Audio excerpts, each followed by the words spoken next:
Duncan, why don't you guys introduce yourselves and talk about, what is it you guys do and what's your background? My name is Len Baer. A little closer. I'm formerly a physician from the USSR, from the former USSR.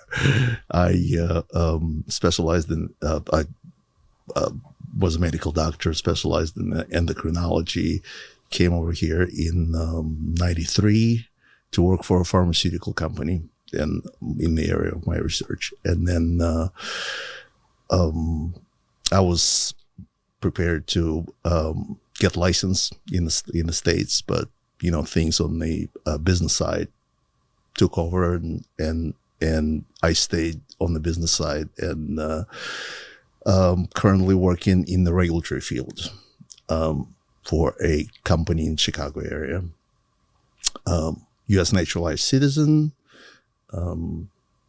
married, and have been target of directed energy weapons since 2019.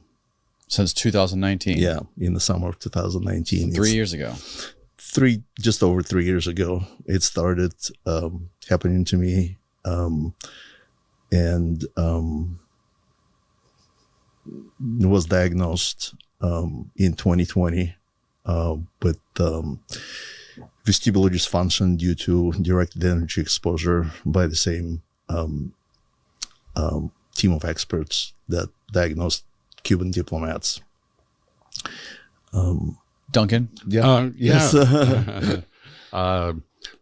So I have an Ivy League background, education, and I've been studying and human rights activism for what is now currently termed Havana syndrome. But this has been going on for quite some time. I worked for DARPA on projects for the CIA, for the Navy, for example, wrote the Artificial Intelligence Code, tracked the Soviet nuclear submarine fleet.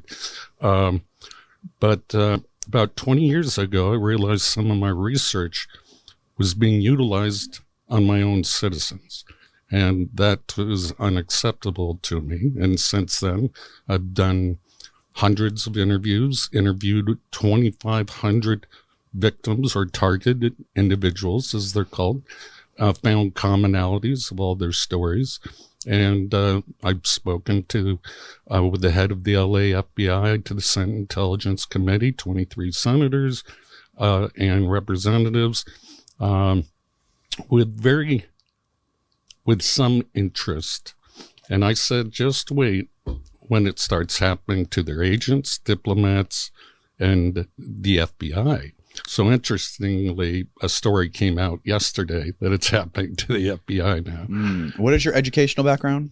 I have an MBA from Dartmouth, a Master's of Science from Harvard, PhD in Applied Sciences, Computer Science, Artificial Intelligence, pre-medical in engineering, and other classes from Stanford, Duke, and MIT.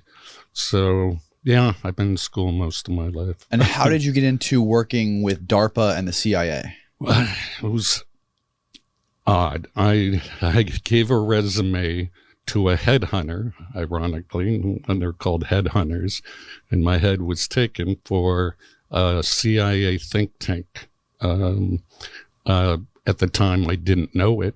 It was a technology think tank, and it was all funded by DARPA. And then I got shuffled around as a scientist to these various other projects. For people who aren't familiar, could you tell us what DARPA is? Defense Advanced Research Project Agency. They do all of the pie in the sky projects, long-term, well-funded. I have some of the best scientists, and it's mainly where all the top secret research goes on. And that's some of it I can talk about, some of it I can't. And it's a very fine line. I'm not trying to hurt my country. I'm not trying to hurt anyone here. But there is a cover-up going on about the Havana syndrome. And so this is what we're hoping Len and I to expose today. So when did you guys meet each other? And how did you guys meet? So after I was diagnosed with Havana syndrome,